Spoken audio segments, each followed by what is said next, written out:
नमस्कार, आपला महाराष्ट्र में आप सभी का स्वागत है। मैं हूं आपके साथ प्रियंका तिवारी। खबरों को विस्तार से जानेंगे। अमरावती से खबर है, जहां पर बता दें कि महाविकास अघाड़ी सरकार में आम नागरिकों के हक और किसानों को न्याय दिलाने के लिए आंदोलन चलाया गया। उस समय रवि राणा सहित कार्यकर्ताओं पर मामले दर्ज किए गए थे। उन्हें अमरावती जिला सत्र न्यायालय ने बरी कर दिया है। इस समय अदालत ने राणा और उनके कार्यकर्ताओं को 10 मामलों में बरी किया है। इस मौके पर रवि राणा ने कोर्ट का शुक्रिया अदा किया।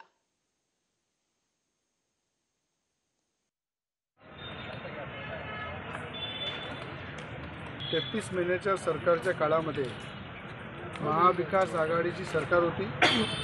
अनेक शेतकऱ्यांच्या न्यायासाठी अनेक आंदोलन करावं लागले। कामगार आहे, युवक आहे, बुद्रुक आहे, शेतकरी आहे, या सगळ्यांसाठी जेव्हा जेव्हा आवाज उचलला तेव्हा अनेक खोट्या केसेस आमच्यावर दाखल करण्यात आल्या, जेलमध्ये टाकण्यात आलं। अनेक कार्यकर्ते 200-300 कार्यकर्त्यांवर केसेस दाखल करून त्यांचा आवाज दाबण्याचा प्रयत्न केला। आज खऱ्या अर्थानं न्यायालयाने आम्हाला न्याय दिलेला आहे। सगळ्यांना निर्दोष या ठिकाणी जवळपास 10 ते 11 केसेसमध्ये आम्ही निर्दोष झालेलो आहे। कारण की आम्हाला ज्या पद्धतीनं सर्वसामान्य जनतेचा आवाज उचलण्यासाठी जेव्हा त्यांच्या न्यायासाठी आम्ही लढलो, तेव्हा आमच्यावर जेव्हा खोटे गुन्हे दाखल केले, तेव्हा आम्हाला अनेकदा पोलिसांच्या माध्यमातून थांबवण्याचा प्रयत्न केला। पण न्यायालयावर आमचा पूर्ण विश्वास आहे आणि न्यायालयाने आज इथं आम्हाला न्याय दिलेला आहे। जे सगळे आमचे कार्यकर्ते आहेत त्यांना निर्दोष या ठिकाणी न्यायालयाने आम्हाला न्याय देऊन केलेला आहे। म्हणून न्यायालयाचे आम्ही मनापासून आभार व्यक्त करतो आणि जेव्हा जेव्हा अन्याय होईल त्या अन्यायाच्या विरोधामध्ये आम्ही लढत राहू। आमचे ॲडव्होकेट मिश्रा साहेब या ठिकाणी उपस्थित आहे। त्यांनी बिना फी घेतल्या आमच्या सर्वसामान्य गरीब कार्यकर्त्यांच्या जमानती घेतल्या, त्यांना वेळोवेळी सहकार्य केलं, त्याबद्दल त्यांचे आम्ही आभार व्यक्त करतो। 33 महिन्याच्या सरकारच्या काळामध्ये महाविकास आघाडीची सरकार होती। अनेक शेतकऱ्यांच्या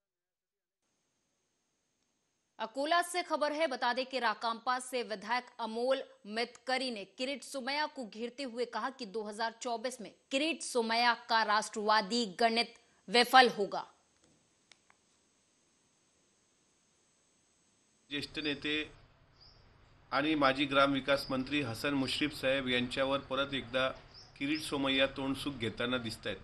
हे तेच किरीट सोमैया आहेत ज्यांनी यशवंत जाधव, यामिनी जाधव, प्रताप सरनाईक आणि भावना गवळी यांच्या विरुद्ध याहीपेक्षा टोकाची पत्रकार परिषद घेतली होती, याहीपेक्षा खालच्या पातळीची भाषा केली होती, याहीपेक्षा मस्तीची भाषा केली होती। मात्र हे चौघं ज्यावेळेस सरेंडर झाले शिंदे गटाला आणि भाजपला, त्यावेळी त्यांच्या चौकशा बंद झाल्या। मात्र त्यांच्या धमकीला भीक न घालणाऱ्या नेत्यांना सातत्याने त्रास देण्याचा प्रयत्न होतोय। हाती काही लागणार नाही, लागत नाही त्यांनाही माहीत आहे।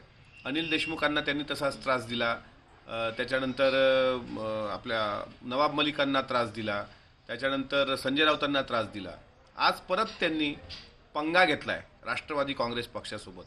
मी सोमय्याला सांगतो की जी मस्तीची भाषा तुम्ही करत आहात की आता परबांचा नंबर, नंतर मग मुश्रीफांचा नंबर, नंतर याचा नंबर, त्याचा नंबर, ही तुम्ही CBI, IT ह्या तुमच्या दावणीला बांधलेल्या सगळ्या संस्था आहेत। आणि एक लक्षात घ्या सोमय्या, यावेळी तुमचा नेम चुकलाय। कोल्हापूरच्या मातीशी जो नडतो त्याला कोल्हापूरची माती गाडते। तुम्ही चुकीच्या माणसासोबत पंगा घेतलाय। तुमची ती तोत्री जबान आहे, त्याला झणझणीत चपराक करवीरवासी देतील। शाहू भूमीच्या लाल मातीत तुमच्या पक्षासहित तुम्हाला नेस्तनाबूत केल्याशिवाय जनता राहणार नाही। 2024ची वाट बघा। किरीट सोमय्याचा पूर्ण त्याच्या पक्षासहित हिशेब चुकता राष्ट्रवादी कांग्रेस पक्ष केल्याशिवाय राहणार नाही।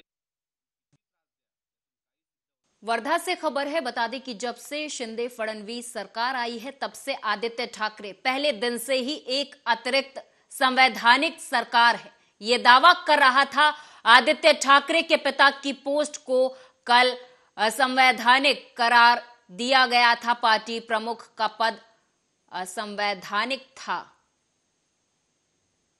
त्यांना विचारा ना, व्हॅलेंटाईन डे आहे। पण मुद्दा माझा असा आहे की सुप्रीम कोर्ट, माननीय सुप्रीम कोर्ट, माननीय हायकोर्टाला ज्या पद्धतीने योग्य वाटतं, जे कायद्यानुसार आहे, ज्या घटनेनुसार आहे, त्या पद्धतीने त्या तारखा पडणार।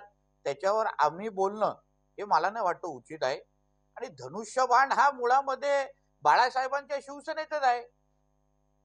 तर तुम्हाला समजलं ना काल काय झालं. काल तो आदित्य ठाकरे जेव्हापासून हे सरकार शिंदे साहेब फडणवीस साहेबांचं सरकार आल्यानंतर बीजेपी शिवसेने सरकार पहिल्या दिवसापासून बोलतोय घटनाबाई सरकार आहे, घटनाबाई सरकार आहे. आता त्याच्या बापाचंच पद घटनाबाई काल ठरवलं.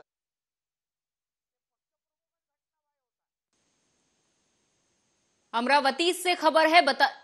बता दें कि विधायक रवि राणा और सांसद नवनीत राणा को लेकर चंद्रशेखर बावनकुले ने बयान दिया और कहा कि दोनों का विचार हिंदुत्व है।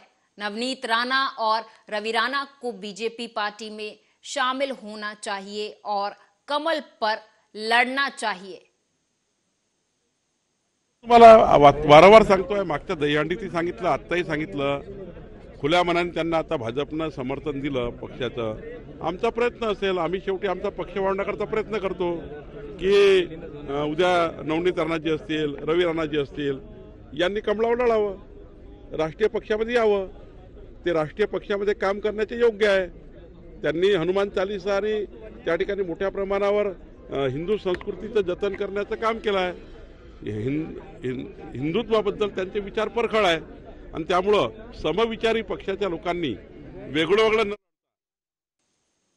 मुंबई में कोरोना महामारी के दौरान सरकार ने लोक कलाकारों को 2 लाख का भुगतान स्वीकृत किया था, लेकिन अभी तक ये सहायता नहीं मिलने के कारण लोक नाट्य कलाकार मराठी परिषद ने मुंबई के आजाद मैदान में आमरण अनशन शुरू कर दिया है। लोक कलाकार मराठी परिषद के अध्यक्ष संभाजी राजे जाधव ने कहा कि कुछ प्रतिनिधिमंडल उनसे मिलने मंत्रालय गए थे और वहां चर्चा हुई थी और इसके बाद वे इस चर्चा के बाद अनशन तोड़ रहे हैं।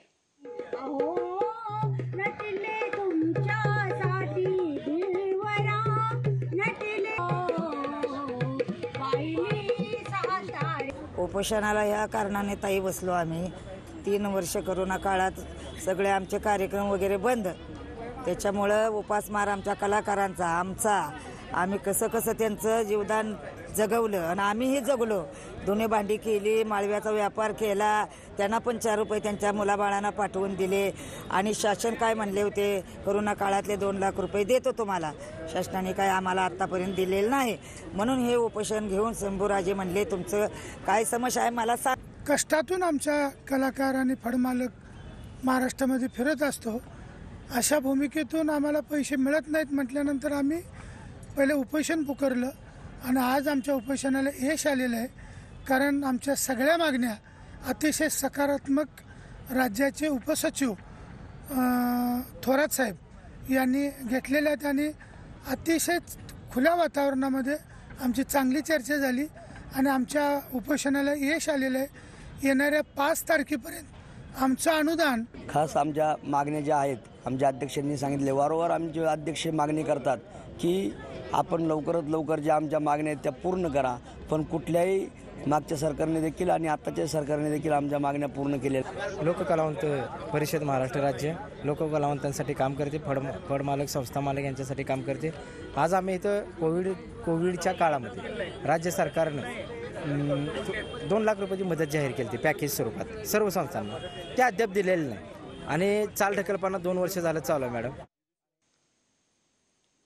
नंदुरबार जिले के दूर दराज के इलाकों में जहां बाइक एम्बुलेंस जैसी सुविधाओं की जरूरत होती है, इस तरह पिछड़े जो गांव हैं जहां पर पिछले 1.5 सालों से 2 नई बाइक एम्बुलेंस बिना उपयोग के पड़ी हैं। नंदुरबार जिले के सतपुड़ा पर्वत श्रृंखला के दूरस्थ क्षेत्रों के लोगों को बाइक एम्बुलेंस जैसी सुविधाओं की तत्काल आवश्यकता है, लेकिन नंदुरबार जिला परिषद मुख्यालय के परिसर में 1.5 साल से 2 बाइक एम्बुलेंस धूल में पड़ी हैं। बाइक एम्बुलेंस स्वास्थ्य विभाग को दान की गई थी। हालांकि ये दोनों एम्बुलेंस पिछले 1.5 सालों से जिला परिषद मुख्यालय परिसर में अनुपयोगी पड़ी हैं।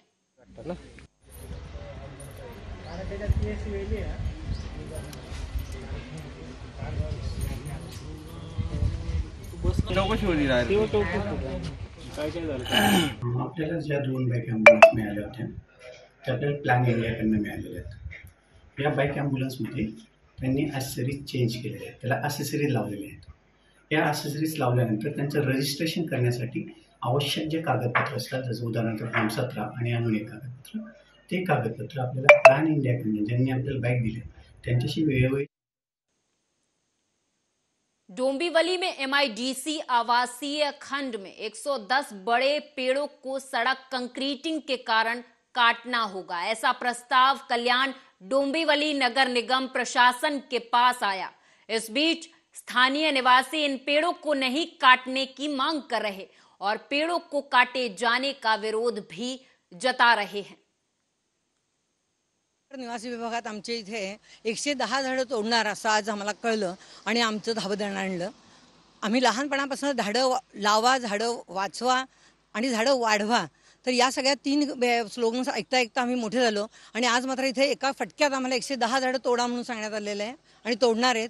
का तर फक्त आमच्या इथे रस्ते कॉन्क्रिटीकरण करणार आहेत, की जी आम्हाला अत्यावश्यक गोष्ट आहेच, परंतु आगीतून फोफाट्यात ही जी म्हटली जाते त्याप्रमाणे डोंबिवली MIDC विभागात सध्या कॉन्क्रीटीकरण रस्त्यांचं काम चालू आहे आणि ते काम हरकत नाही आम्हाला करायला, कारण ते रस्ते झालीच पाहिजेत.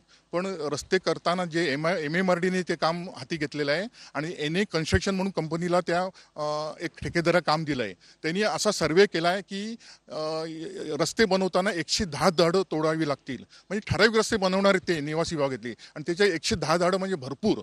आता डोंबिवली MIDCमध्ये फार पूर्वीपासून प्रदूषण इतकं आहे की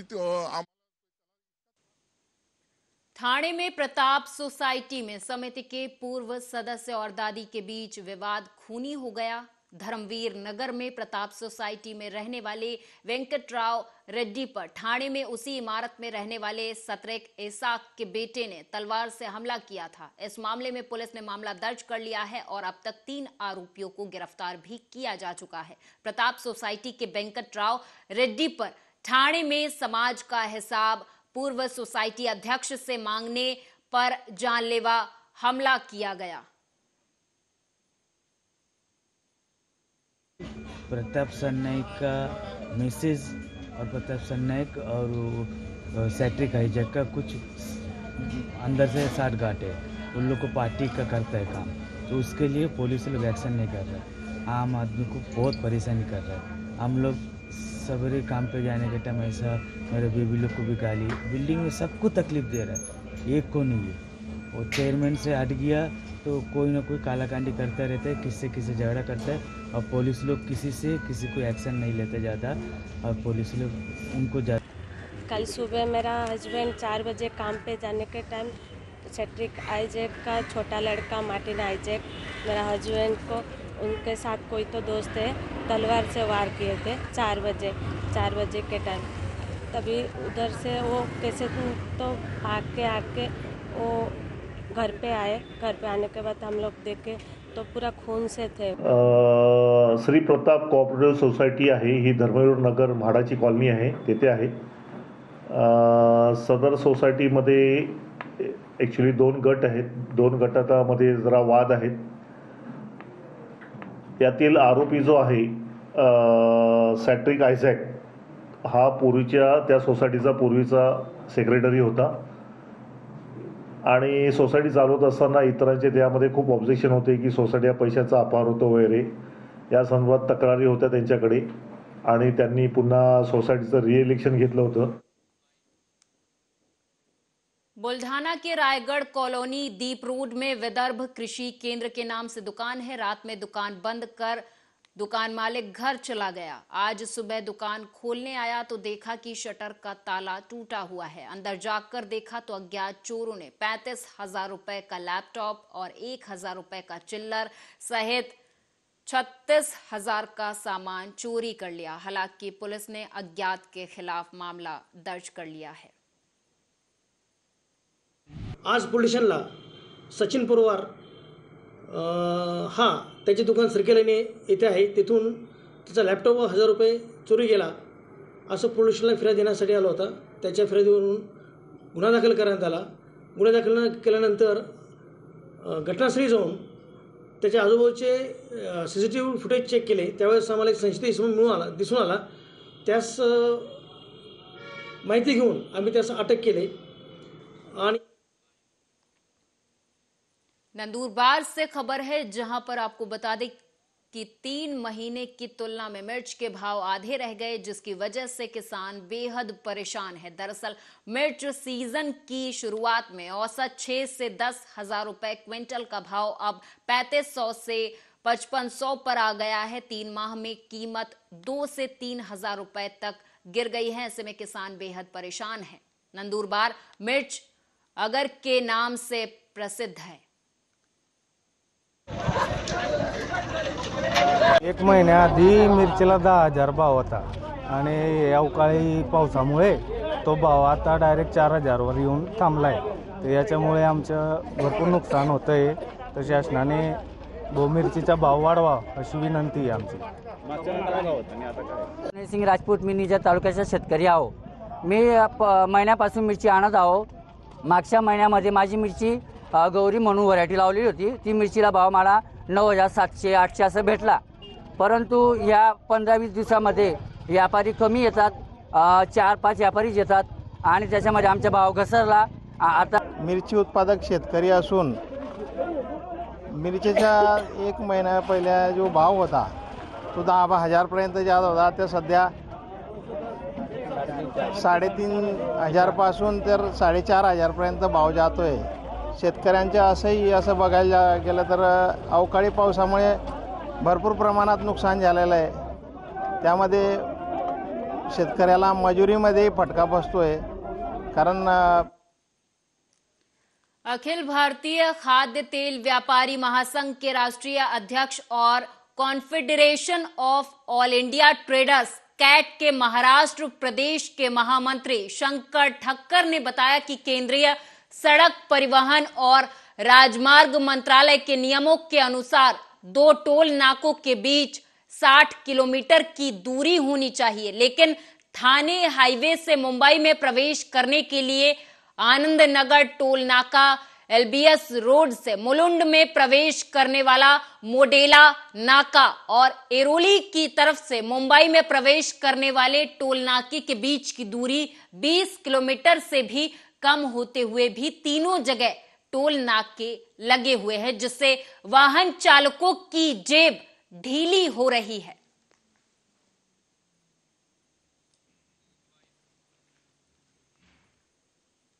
मुंबई के मरीन ड्राइव में एक इंसान समंदर में डूब रहा था। तभी वहां पर मौजूद मुंबई पुलिस के जवान ने समंदर में खुद कूदकर अपनी जान पर खेलकर उसकी जान बचा ली। बाकी पुलिस वालों ने बैकअप बुलाया और एम्बुलेंस से उसे नजदीकी अस्पताल पहुंचाया है।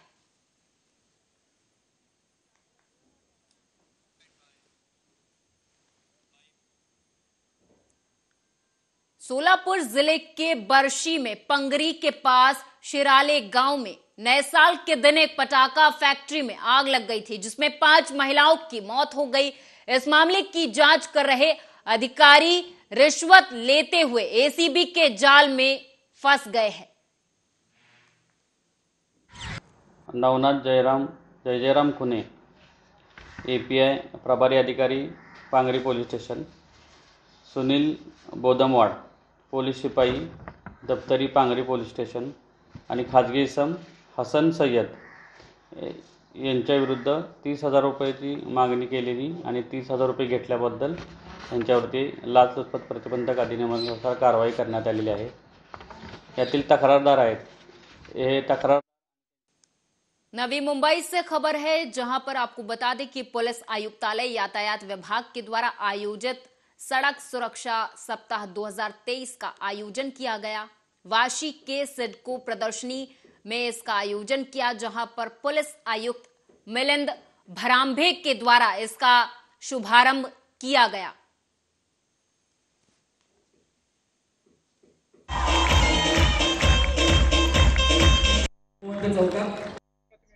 कायदा नियम हा सर्वांसाठी सेम आहे।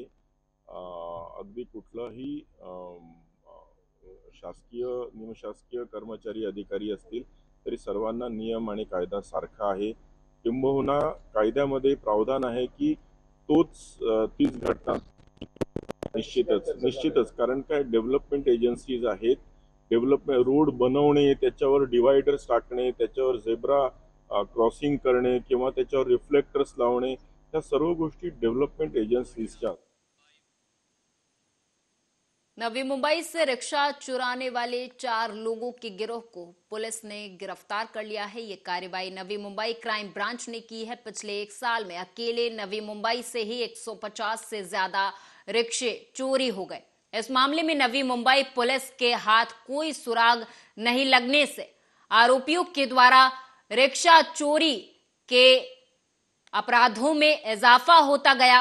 अंत में नवी मुंबई के पुलिस आयुक्त मिलिंद ने क्राइम ब्रांच यूनिट को मामले की जांच के लिए एक विशेष टीम बनाने के आदेश दिए। आखिरकार पुलिस को बड़ी सफलता हाथ लगी है। पुलिस ने आरोपियों को गिरफ्तार कर लिया है। घडणारे जे गुन्हे आहेत शरीराविरुद्धचे आणि मालमत्ता विरुद्धचे, त्यांना उघडकीस आणण्याचं जसं चॅलेंज आमच्या पुढे आहे। शरीराविरुद्धच्या गुन्ह्यांसोबत मालमत्तेचे गुन्हे जे घडतात त्याच्यामध्ये मोठ्या प्रमाणात चेन स्नॅचिंग, वाहन चोरी आणि घरफोडी या 3 गुन्ह्यांचं प्रमाण सर्वात जास्त आहे। संपूर्ण वर्षभरात 2022 मध्ये साधारणतः 164 रिक्षा चोरीचे गुन्हे आपल्याकडे घडले होते आणि ह्या वाढत्या गुन्ह्यांना आळा। अहमदनगर से खबर है। बता दें कि हैदराबाद के धनूर साईं भक्त की ओर से साईं संस्थान को 1 करोड़ रुपए का दान दिया गया। बता दें कि देश विदेश से साईं भक्तों की कमी नहीं है। हालांकि हर साल साईं भक्त बड़ी संख्या में साईं बाबा के दर्शन के लिए दूर दूर से आते हैं और अपनी इच्छा के अनुसार दान करते हैं।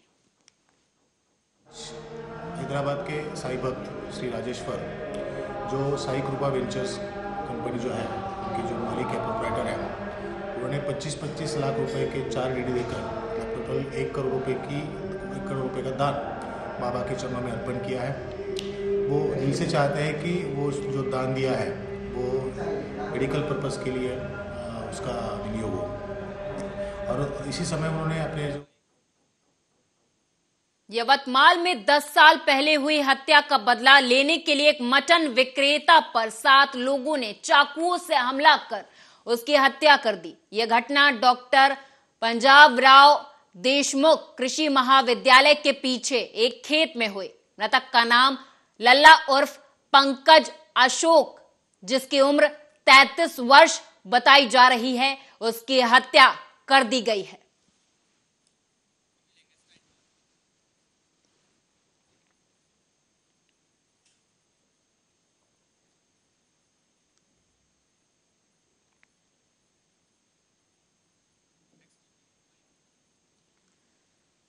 संभाजी नगर के वालाज इलाके में पीएनजी योजना के तहत 218 किलोमीटर लंबी गैस लाइन, जो गैस पाइपलाइन थी, उसमें गैस का रिसाव हो गया। वहीं गैस रिसाव के कारण वालाज क्षेत्र के गरीब नागरिकों के घर की दीवारें और फर्श बुरी तरह से क्षतिग्रस्त हो गई। इस नुकसान के लिए ठेकेदार की लापरवाही जिम्मेदार है, लेकिन संबंधित ठेकेदार स्थानीय निवासियों को मुआवजा देने में आनाकानी कर रहे थे। जैसे ही इन क्षतिग्रस्त निवासियों ने विपक्ष के नेता अंबादास दानवे के समक्ष अपनी शिकायत पेश की, अंबादास दानवे ने तुरंत घटनास्थल का दौरा किया और एक पल की देरी के बिना घटना का निरीक्षण किया। वहीं संबंधित ठेकेदारों को तुरंत बुलाकर हर्जाना भरने के आदेश दे दिए हैं।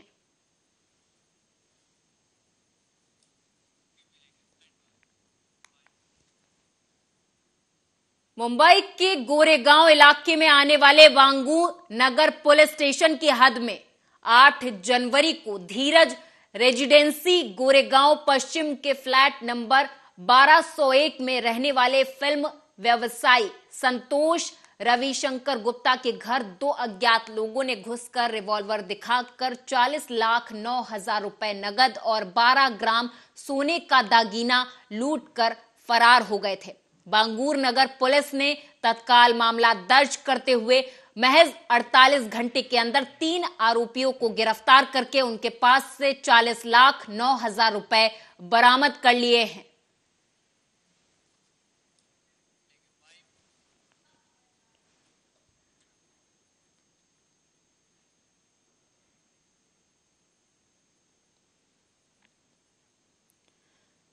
चंद्रपुर से खबर है। मंत्री सुधीर मुनगंटीवार के पूर्व निजी सहायक अजय धवने को पीटने का एक वीडियो सोशल मीडिया पर जमकर वायरल हो रहा है, जिसमें शिक्षित बेरोजगारों को नौकरी दिलाने का झांसा देकर लाखों रुपए लेने का आरोप है। इस वीडियो ने हालांकि सनसनी मचा दी है। नौकरी दिलाने के नाम पर पिटाई करने वाले पीड़िता से 13 लाख रुपए लेकर फरार हो गए।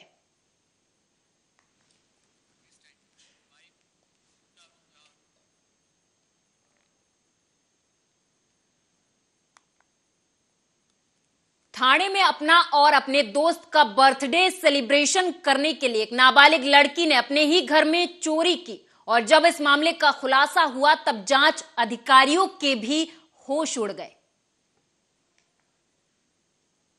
या घर से जो बरामद किया, मतलब आपका what is the purpose of asking such kinds of दागिने बेचे ना उन्होंने, जो गहने बेचे थे, हाँ जी हाँ, उन्होंने कहा से वो किसके दागिने? घर से वही बोल रहा हूँ। That is why the complainant has registered the complaint. त्या उनके घर से 380 यही कहता है की घरातून चोरी झाली। दॅट इज वाय एक्झॅक्टली मुलीने काढले म्हणून वडिलांनी दॅट्स। बुल्ढाना की पुलिस ने प्रतिबंधित खतरनाक नायलॉन मांझा बेचने वाले 5 लोगों के पास से नायलॉन मांझे की 83 रील जब्त की है। जैसे जैसे मकर संक्रांति का त्योहार नजदीक है, शहर में पतंगबाजी का बोलबाला हो गया है और शहर में कई जगहों पर नायलॉन के मांझे बिक रहे हैं जिन पर प्रतिबंध है। राज्यामध्ये नायलॉन मांजाला बंदी आहे। नायलॉन मांजामुळे प्राण्यांचे तसेच मनुष्याची हानी होते, त्यामुळे त्याला बंदी करण्यात आली आहे।